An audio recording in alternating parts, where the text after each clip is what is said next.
တဲ့အစစ်မြင့်သွားတာ10ပါးသီလ10ပါးသီလဆိုတာရိုးရိုးသီလမဟုတ်ဘူးဥပောတထသီလလို့သုံးတယ်ဒါဘုဒ္ဓအနေနဲ့ပြောပေးတာနော်ဥပောတထသီလကိုကျမတို့ကအနက်ပေးတဲ့အခါမှာ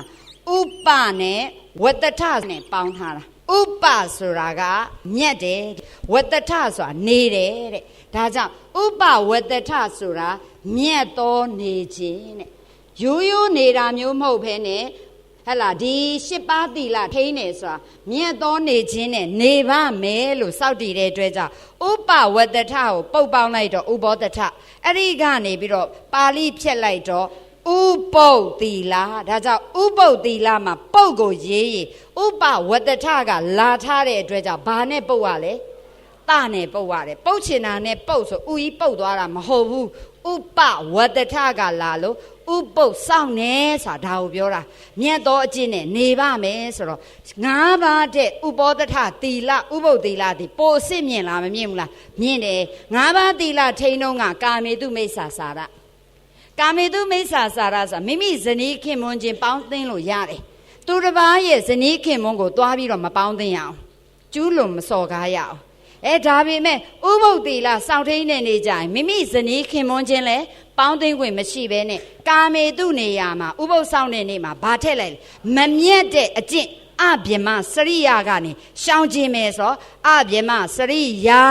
ဝေရမဏိတိခဗရံလို့ဆိုလိုက်တဲ့အတွက်ကြောင့်ဥပုပ်ဆောင်တဲ့နေ့မှာဇနီးခင်မွန်းချင်းလဲအိမ်အောင်ရှိတဲ့ပုဂ္ဂိုလ်တွေပေါင်းခွင့်မရှိတော့ဘူးမမြတ်တဲ့အကျင့်ကရှောင်လိုက်မယ်မေထုံမှုကနေရှောင်မယ်အဲ့တော့ဒီဥပုပ်သီလကိုခိုင်မြဲစေဖို့ဆိုတော့ဘာထည့်ရလဲဆိုရင်ဟလာဒီနေရာမှာနေလွဲညစွာစားခြင်းကိုထပ်ထင်းရတယ်ဒါကြောင့်တချို့ကသေချာမသိရတော့ဥပုပ်ဆောင်တာဆိုညစာမစားရဘူးပဲသိတာအဓိကဥပုပ်ဆောင်တဲ့နေ့ဒီဘာထင်းရမလဲအဗျမစရိယတိတ်ခါပုဂ္ဂိုလ်ဟလာမကျူးလွန်အောင်ဆောင်ထင်းရတော့မှာဒါကြောင့်အဗျမစရိယတိတ်ခါပုဂ္ဂိုလ်ခိုင်မြဲစေဖို့ဆိုတာဇနီးခင်မွန်းချင်းပေါင်းသင်းတာကိုမေထုံမှုပြုတယ်မေထုံကြီးလို့သုံးတယ်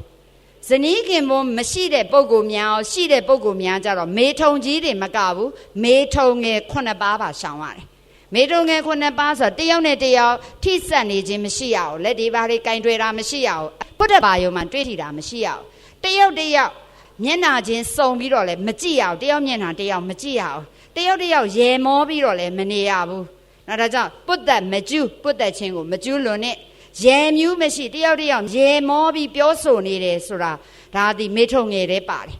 နောက်တစ်ခုမျက်စိမစုံတယောက်မျက်နှာတယောက်ဒစိမ့်စိမ့်မကြည့်နေရအောင်မျက်စိမစုံဒါအစင်းရူပါယုံမစိုက်ကြည့်နေရအောင်အဲ့တော့ပုဒ်သက်ချင်းလည်းမရှိဘူးရေမြူးချင်းလည်းမရှိဘူးမျက်စိလည်းမစုံတယောက်မတွေ့တော့ဘူးမတွေ့အောင်နေပေမဲ့ဟိုဘက်ဒီဘက်အတန်မပေးရဘူးအပေါ်ထက်နဲ့အောက်ထက်အတန်မပေးရဘူးဖုန်းဆက်စကားပြောပြီးတော့အကြာကြီးမနေနဲ့ဒါမျိုးလဲပါသွားမယ်အိမ်တော်မရှိတဲ့သူတွေဆိုလည်းဒီထဲပါသွားမယ်ဒါကြောင့်တန်မျိုးစုံပြည့်အတန်မျိုးစုံလည်းမပြည့်အောင်ကဲဒါဆိုရင်တယောက်လက်လေးပါလေးလည်းမထိတော့ပါဘူးလက်လေးပါလည်းမကင်တော့ဘူးရေမြူးပြီးတော့လည်းမနေတော့ဘူးမျက်စိလည်းမစုံတော့ဘူးအတန်မျိုးစုံလည်းမပြည့်တော့ဥပုပ်ဆောင်နေနေကြရင်အဲ့ဒီလိုတယောက်တည်းနေပြန်တော့လေအရင်တုန်းကသူနဲ့ဘလို့သွားခဲ့တာတွေဘာတွေဆိုပြီးရှေးဟောင်းနှောင်းပြည့်လည်းမကြံရဘူးရှေးဖြစ်မကြံဟုတ်ပြီနော်အဲ့ဒီလိုမနေရတဲ့အပြင်သူနဲ့ပတ်သက်တာဒီကနေ့တနေ့တော့မတွေးတော့ဘူးမကြံစီတော့ဘူးတွေ့လည်းမတွေ့တော့ဘူးအေးဆေးနေမယ်ဆိုပေမဲ့သူများတွေးရန်တွဲနေတာလည်းလိုက်မကြည့်ရဘူးအဲ့လိုတွဲကြည့်လို့ရှိရင်သူ့နေရာမှာကိုအစားထည့်လားမထည့်ဘူးလားဒါကြောင့်အဲ့ဒီလိုနေမျိုးမှာရုပ်ရှင်မကြည့်ရဟလာဒါတွေပြောတာဒီအဓိပ္ပာယ်ပဲဒါကိုမောင်နှံငုံရှောင်လည်းမကြည့်ရအောင်ကဲအဲ့ဒီလိုမကြည့်ဘူးဆိုတော့6ချက်ရှိသွားပြီကဲအဲ့ဒီတော့သူများအတွဲလည်းမကြည့်တော့ဘူးကို့အကြောင်းလည်းမကြံစီတော့ဘူးဒီသီလလုံးခြုံစောင့်ပါဒီသီလကောင်းမှုကြောင့်သေလွန်ရင်နတ်ပြည်ရောက်မလားမရောက်လားအဲ့ဒီကြမှာတစ်ဖက်900နဲ့လို့တွေးမိရင်လည်းပါသွားပြန်ရောတဲ့ဒါကြောင့်နတ်ဘောင်မရွယ်နဲ့တဲ့ဒါကြောင့်ပုဒ်သက်မကျူးရေမြူးမရှိမျက်စိမစုံတန်မျိုးစုံပြည့်ရှေးဖြစ်မကြံ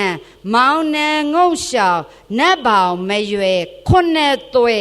လွတ်ပွယ်မေထုံဒီတဲ့ဒါကြောင့်အပြမစရိယတိတ်ခပုဂ္ဂိုလ်ထိန်းတဲ့အခါမှာဇနီးခင်မွန်းရှိတဲ့သူတွေကမေထုံကြီးကိုရှောင်ရသလိုမေထုံငယ်ကိုလည်းရှောင်ရမယ်ဇနီးခင်မွန်းမရှိတဲ့သူများကတော့မေထုံငယ်9ပါးရှောင်ရပါမယ်အဲ့ဒီလိုရှောင်တော့အဲ့ဒီတိတ်ခပုဂ္ဂိုလ်ခိုင်စေဖို့ဆိုပြီးတော့ဝိကာလဘောဇနာဆိုတဲ့နေ့လဲညစာစားခြင်းကိုထည့်လိုက်ရတယ်ဘာကြောင့်လဲတဲ့မနေ့စာစားတာနဲ့ညစာစားတာမှာဘာကြောင့်ညစာရှောင်ခိုင်းတယ်လေဒါလေးကလည်းရည်ရွယ်ချက်ရှိတယ်ဒါဘုဒ္ဓထည့်ပေးခဲ့တာစာမွဲပေါင်ဘာမှမပါဘူးနော်ဒါတွေအသေးစိတ်ကကျမတို့တီလပိုင်းဆိုင်ရာတွေမှာယဉ်ကျေးမှုသင်တန်းတွေပါတယ်ဆိုဒါထည့်ပြောပေးတာနော်9ပါးနဲ့10ပါးထူးခြားချက်အခုတော့ဓမ္မမေဆွေတို့ဒါတီလကျင့်စဉ်ဆိုတာကာယကံဝစီကံတွေကိုစင်ကြယ်အောင်ဆိုတာလေးသိအောင်ထည့်ပေးတာအစာစားတယ်ဆိုတာဘာပဲစားစားအစာစားတယ်ဆိုတာအားရှိခြင်းလို့မဟုတ်လားရှိတဲ့အားသည်ခန္ဓာကိုယ်မှာလိုအပ်တဲ့နေရာအသုံးချရတယ်မနဲ့စာစားကြတယ်ဆိုတာအထုတလဲစီမံချက်ပြုတ်ဖို့အချိန်မရဘူးမနေ့ပိုင်းမှာအစာစားရင်လဲဂမန်းကရန်ချက်ပြုတ်သွားရတယ်စားတော့ပြီးလို့ရှိရင်လဲယုံသမားကယုံကိစ္စကျောင်းသမားကကျောင်းကိစ္စဟလာအမှုရန်အရာထမ်းတွေကလည်းသူ့သက်ဆိုင်ရာဌာနကိစ္စတွေဆောင်ရွက်ရလားမဆောင်ရွက်ရအောင်လားဘာသာရေးသာသနာရေးသမားဆိုလဲဘာသာရေးသာသနာရေးကိစ္စတွေဆောင်ရွက်ရဒါကြောင့်မနေ့စာကရလာတဲ့အားသည်ဟလာစီးပွားရေးလူမှုရေးကျန်းမာရေးပညာရေးဘာသာသာသနာရေးကိစ္စတွေဆောင်ရွက်လိုက်ရတယ်ဟုတ်ပြီနော်ဒီအားကအဲ့မှာကုန်သွားတယ်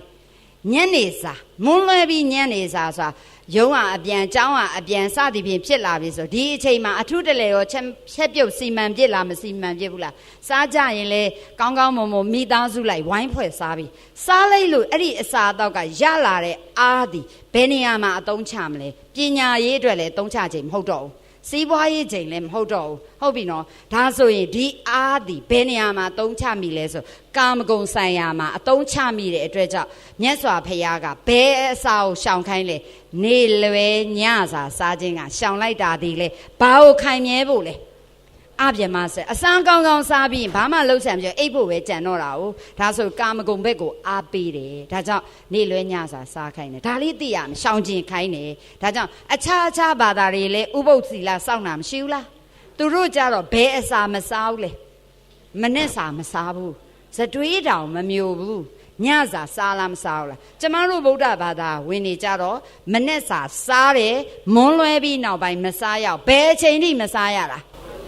နောက်တနေ့မနေ့အရုံတဲတချို့ကမသိတော့ဒီနေ့ပြီးရင်စားလို့ရတယ်ထင်ပြီးတော့12နာရီထိုင်ဆောင်လားမဆောင်လား12နာရီလဲထိုးနောက်တည့်ရကူးပြီဆိုစားမိကြရောအဲ့ဒါမျိုးလေးတွေစနစ်တကျသိဖို့လိုတယ်ဘာကြောင့်အဲ့ဒီလို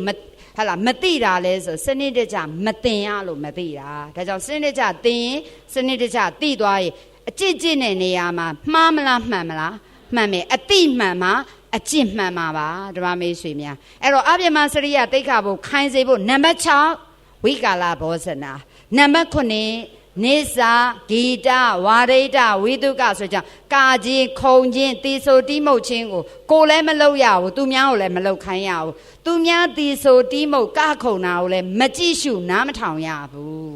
ဟုတ်ပြီနော်ဒါအပြင်ပန်းလဲမပန်ရဘူးအမွှေးနဲ့တာလည်းမလိမ့်ရဘူးဟလာခန္ဓာကိုယ်ရဲ့မပြေပြစ်တဲ့နေရာမှာပြေပြစ်အောင်လဲမစီမံရဘူးဆိုတာလဲဘာလို့ထိန်းကျင်လို့လဲအပြမစရိယဒီလိုမဟုတ်ဘဲနဲ့ကရာခုံနာတီဆိုတာတွေကြည့်ရင်ဒီမှာကာမစိတ်တွေတိုးတက်လာမယ်လှပပလိမ့်ကြံဖိကြံထားရင်ရောကိုယ်ကအစင်းကိုလည်းကိုတက်မဲ့မယ်ကိုနဲ့ပတ်သက်တဲ့သူကလည်းကိုကိုတက်မဲ့ရင်ဥပုပ်ကြိုးမလားမကြိုးဘူးလားဒါလေးကိုတတိထားဒါကြောင့်နံပါတ်9တိတ်ခါပုတ်ကလည်းအပြမစရိယခိုင်စေဖို့နံပါတ်8ဩဇာတယနာမဟာတယနာမြင့်သောမြတ်သောနေရာမြင့်သောနေရာဆိုတထောင်တော်တဲ့မြင့်တဲ့ဂရင်ကြီးတွေနဲ့မအိပ်ရတော့ဂရင်ကြီးကမြင့်နေတာမျိုးဆိုရင်စိတ်ကိုကမြင့်တဲ့နေရာကြီးဆိုစိတ်ကတစ်မျိုးဖြစ်လာမယ်နောက်တစ်ခုမြင့်တဲ့နေရာဆိုတဲ့ကြောင့်သားမွေးအခင်းကြီးတွေကော်စောကြီးတွေဆိုဖာကြီးတွေနော်ဒန်းလော့မွေရာကြီးတွေအိတ်ခွင့်ရှိလားလဲမွေရတော့အိတ်လို့မရတော့ဘူးဒါဘာဖြစ်လို့လဲဆိုတော့နူးညံ့တွေ့ထိမွေရကောင်းကောင်းဆိုဖာကောင်းကောင်းဆိုကာမဂုဏ်ဘက်ကိုစိတ်ညွတ်မှာဆိုတဲ့အတွက်ဒါကြောင့်ဒီ8ခုမြောက်ဥစ္စာတယနာမဟာသမယကလည်းဘာကိုထဲ့တာလဲအပြမပဲဒါကြောင့် ဒီ8ပါးသောသီလသည်9ပါးတဲ့ပို့ပြီးအစစ်မြင့်လာလားမမြင့်လားဒါကြောင့်ဒီသီလကအမြဲထိန်းနိုင်လားမထိန်းနိုင်တဲ့အတွက်ကြောင့်ဒီသီလကိုအနိစ္စသီလတဲ့ဥပုပ်ရက်တွေကြားမှာတစ်ခါတည်းရန်စောင့်ထိန်းရတဲ့သီလအမြဲမထိန်းနိုင်ဘူးဟုတ်ပြီနော်8ပါးတဲ့အစစ်မြင့်သွားမှာက10ပါးသီလ10ပါးသီလကြတော့ဟလာရွှေတွေငွေတွေကန်ဆောင်ခြင်းတောင်မှမပြုတ်ရတော့ဒါအဆင့်စစ်အဲ့ဒီမှာ9ပါးသီလကလူဝိကြောင့်နေအမြဲဆောင်ထိန်းတယ်10ပါးသီလကသာသနာ့ຫນွယ်ဝင်တိတ်ခါရှင်ဖြစ်တဲ့သီလရှင်ဆရာကြီးဆရာလေးတွေအမြဲထိန်းကြတယ်10ပါးသီလကတာမဏေတွေအမြဲထိန်းကြတယ်ကျမတို့လူတွေကတော့အမြဲမထိန်းနိုင်ဘူးကျမတို့အမြဲထိန်းတာ9ပါးနောက်တစ်ခုကျမတို့ကနေထူးမြတ်ထူးကြတဲ့ရက်တွေရောက်ရင်တော့ဥပောသထသီလစောင့်ထိန်းတာမရှိဘူးလားရှိတယ်နော်10ပါးသီလထိန်းရင်လက်ဝတ်တန်းစာဆွဲကြိုးတွေလက်စွပ်တွေငကတ်တွေလည်းဝတ်လို့မရအောင်ငွေပတ်စံလည်းကင်လို့မရအောင်စီမံခွင့်လည်းမရှိဘူးဘန်သွားပြီးတော့လည်းလက်မှတ်ထိုးပြီးထုတ်လို့လည်းမရတော့ဒါ10ပါးသီလထိန်းခဲ့ရင်ပြောတာ